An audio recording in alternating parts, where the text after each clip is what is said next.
Are you looking for the best wall plates with these little lights underneath the bottom of it? I did a video on these comparing two of them, and you guys asked a ton of questions, so I figured that I would answer those questions in this video. First of all, hi to all the new dads out there. This is Dad Reviews. This is where I give you my unedited, hopefully more authentic look at the products that we like, use, and have it used to light up our light sockets. So if you're interested in that, you might want to consider clicking that subscribe button, and make sure to stay to the end of the video because I got a little contest, a little giveaway that I can show you guys how to enter. So our first question, let me pull up my questions here, comes from John Gessler. And he says, geez, I haven't read many of the responses, but maybe let your audience know to turn off the power so you don't die from being shocked before you take off the faceplate. So yes, I forgot to mention this, but whenever you change out any of these faceplates, you want to make sure that you turn off your breakers to the outlet so that you don't accidentally shock yourself. So John, thank you for mentioning that because I forgot to mention it in the previous video. So the next video comment comes from Sago, and he said, I've had my SnapPower in my home for several years, back when they made the 13,000K and 6,000 Kelvin versions. Now they only make the 3,000 in our home. The outlets are installed upside down with the ground plug on top so that the SnapPower LED lights point up to the prong contact design you mentioned. I lost 2 plates during a recent electrical storm, and I recently purchased a product by Tinson, which is very similar to the Transacore you reviewed. I prefer them over the SnapPower for several reasons, and then if you guys want to pause the video or go down into the comments on this video and read it, y'all can go through all of his things. But what I wanted to mention on this one was that the SnapPower one does have a lower Kelvin color to it. In fact, this one right here is the SnapPower right here, and you can see how it's got a little bit more of like a yellowy tint to it compared to the Transacore ones, which we're going to talk about Transcorp in a little bit because we have some information about them.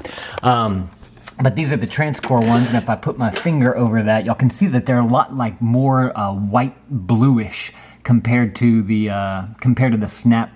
SnapPower ones. So what I prefer about the SnapPower ones is that they do have that lower Kelvin, and I've been reading a lot about junk light, and you want to minimize the amount of blue light at night because it's harder on your eyes and it kind of whacks with your melatonin so that you don't sleep as well. So if you could actually get a warmer color in these SnapPowers, that's the way to go. What I would really like to see is a way to like change the color of these so that whenever they come on at night, they're more of like a reddish color. That's what I would really like. That's actually why I have that red lamp right there, because I work in here at night and I don't want my eyes to be bombarded with a whole bunch of blue light, so I threw a red light bulb into there, and we use a red light at night just to kind of help with my circadian rhythms and the production of melatonin and all that stuff. So wanted to share that with you guys, especially since these are made for like dark areas and usually at night. The next comment comes from DJ Miner 5000. It looks like Transacore plate contacts may span between the 2 sets of terminal screws on the outlet. The problem you might be having with getting them installed is that you don't have both sets of terminal screws, 2 hot, 2 neutral, screwed in all the way on the outlets.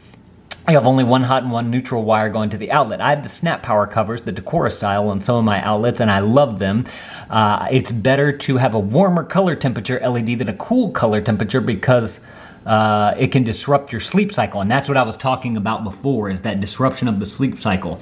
I think the SnapPower LEDs are around 3,500 Kelvin color temperature, which is closer to an incandescent colored light. So again, that's reiterating what I just said about the whole sleep cycle thing.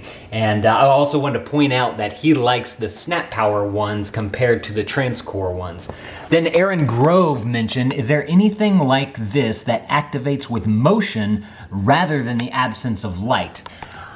I don't know of anything, but if I can find something, I'm gonna link it up down in the description below because I think that that is a really good idea. If it had a motion sensor and a what do they call that? A photo sensor? I can't remember the exact name of it. I think that would be perfect because not only will you be not having electricity running all the time to it, but it would only come on at night and with motion. And I know that it's possible because I don't know if y'all saw my video of my toilet light that we have, the ones that clip on. It's got a little motion sensor on there as well, but it only comes on at night. So I think they have a photoreceptor thing in there too, so that it only comes on in the dark as well. The problem with that is that those motion sensors are pretty big. It would look pretty ridiculous on these things right here. I don't know if they make them smaller or not. So if I can find something, like I said, I'll link it up down in the description below. And if you guys want to check out any of these wall plate things that I've reviewed, I'll link them all up down in the description below. Looks like Transcorp no longer exists. That's weird. I'll have to contact them. This was me replying. And then they asked, have you heard back from them? Somebody else asked. I actually sent an email out to them recently, the email address that I have whenever we were contacting each other. And I got an email back from the mail servers or whatever saying that that email address is no longer valid. So I am assuming that they've shut down their company. I don't know much about them. It seems like these types might be like kind of a Chinese brand type of thing. So there may be some other ones out there on the market. I'm just not 100% sure of what the names are. But from what I can tell, the Transacore ones have, they don't sell them anymore, at least from what I can tell. Okay, this one was an interesting one. It says, pending consumer advisory opinion, fire hazard, non-building compliant code compliant insurance not liable.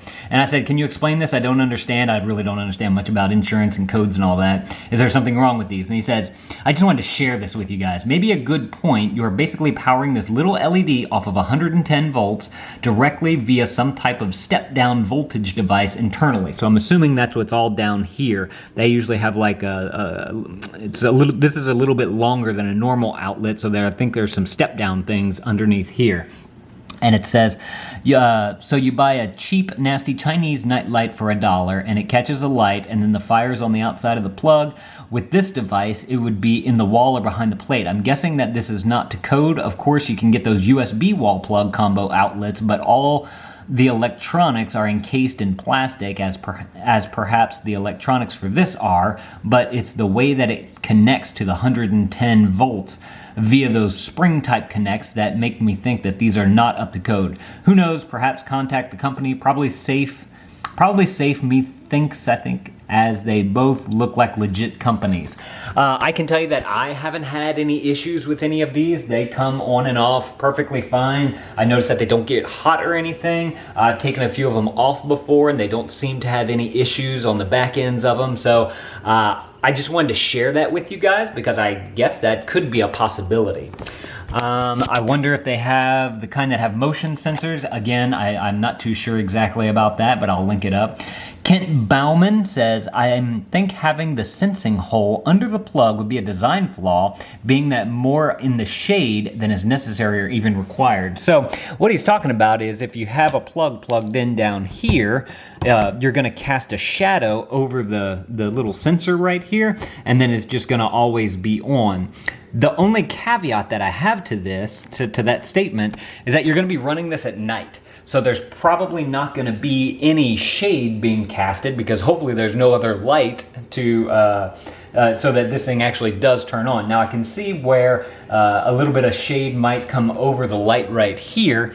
And if the light, like it's a bright room and the light's shining and this is casting a shadow over this thing, then it might come on. But as you can see, I'm in this room right now. There's lights back there, there's lights this way, and this thing is still on because there's no really direct light on it. Even if I get rid of the plug, this one is one of those ones that just kind of stays on all the time just because of how little light there is right here. So these things are not perfect. I will state that,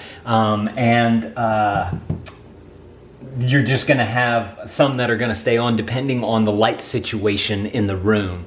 So that is one downside to them.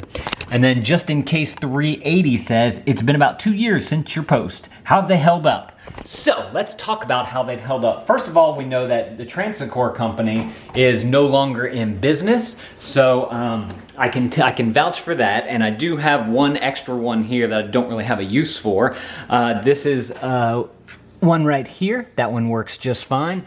This one over here though, I'm having some issues with. Like I put my finger on it and nothing happens, but then I kind of wiggle it every now and again and it'll pop on. So I don't know what's going on with this one. There was actually another one that I had, I believe it was over there actually. I switched it out with a whole bunch of outlet plugger thingers, and that one actually went out on me totally. I don't know what happened to it.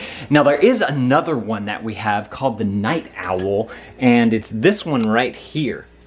This one looks a little bit fancier, first of all, and it's got a few more components in it too, because there's actually a little switch on the back of this one to where you can have it's got a backup energy light thing. So if the electricity actually goes out, it has a battery in there so that it will come on even if the electricity goes out. So I'm gonna turn off the light there, I'll cover it up. This one also is made a little bit differently. It's not 3 little holes, it's got a bar across the bottom there, and so it does shine a little bit brighter. Again, this is a very bright white blue light, and so it might mess with your circadian rhythms a little bit, but it'd be nice if you could change out this little white piece right here so that it's you could change the color of it. That's one thing that I would really like. And in fact, one way to combat that, since we have I have so many of those, I decided in my kids' rooms that I didn't want to disrupt their sleep cycles and their circadian rhythms and all that type of stuff. So what I did,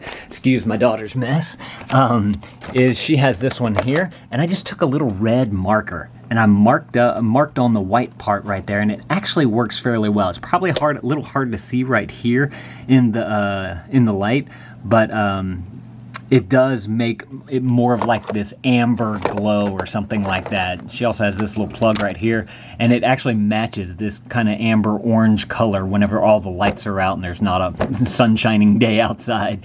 So this is one little hack that I've used to try and make these night lights a little more comfortable on the eyes.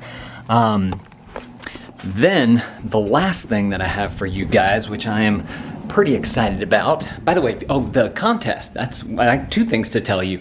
The contest, if you guys want to join the contest, every month I give away something, and this has been one of the prizes on there. I've got one of these Transacore LED light plates right here. So if you guys want to try and win that, there's a link down in the description below. There's many different ways to win, just by like tweeting things or sharing things and whatnot. But I have one right here. If you guys want it, y'all can click that link down in the description below and figure out or get yourself entered into the contest. The last thing that I have for you, which I'm very excited about, is where is it? Shucks, I know I took it out just now, and of course I moved. There it is. I was at Walmart the other day and I found Lumi Cover, which is another one of these nightlight type things that I want to test out. And I thought it was kind of interesting because it has the bar kind of like the Night Owl does. And I found it interesting that it was on clearance. It was like $5, less than $5. So I'm very curious to test this thing out. If you guys want to see that video of me testing it out, I'm gonna put it right there on the screen. You guys go click that video. I'll see y'all in that video. Thank you, dads, for watching. That thumbs up is always appreciated. If y'all want to check out any of these nightlight cover things, I'm gonna link them all up down in the description below. And dad out.